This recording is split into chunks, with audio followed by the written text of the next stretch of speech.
Seni beklediğim zaman her saniye bir nasıl, el ele göz göze dizlerine yattığım zaman her şey benim.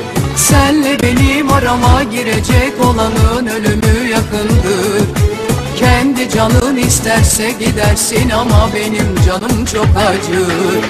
Demek ki böyle aşk dedikleri şey, ne acılar çektim hey gidi hey. Şimdi bana mutluluk yaklaşır. Demek ki böyle aşk dedikleri şey, ne acılar çektim hey gidi hey. Şimdi bana mutluluk yaklaşır. Gitme be daha dur, akşamın sabahı var, günün dikeni batar. Temmuz'u soğutur ellerin, beni yakar, seninle çok içim var. Gitme be daha dur, akşamın sabahı var, günün dikeni batar. Temmuz'u soğutur ellerin, beni yakar, seninle çok içim var.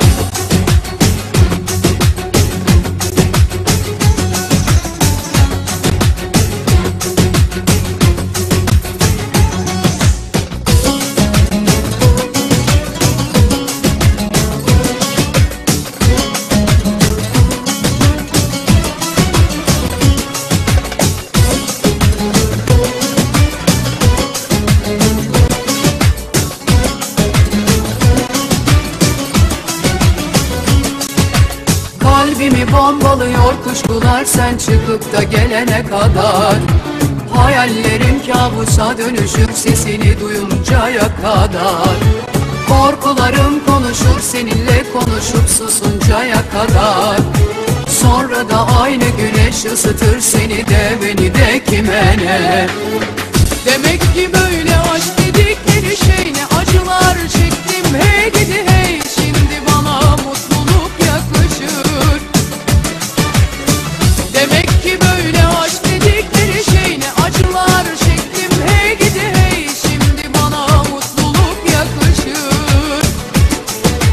Gitme be daha dur, akşamın sabahı var, günün dikeni batar. Temmuz'u soğutur ellerin, beni yakar, seninle çok içim var. Gitme be daha dur, akşamın sabahı var, günün dikeni batar. Temmuz'u soğutur ellerin, beni yakar, seninle çok içim var.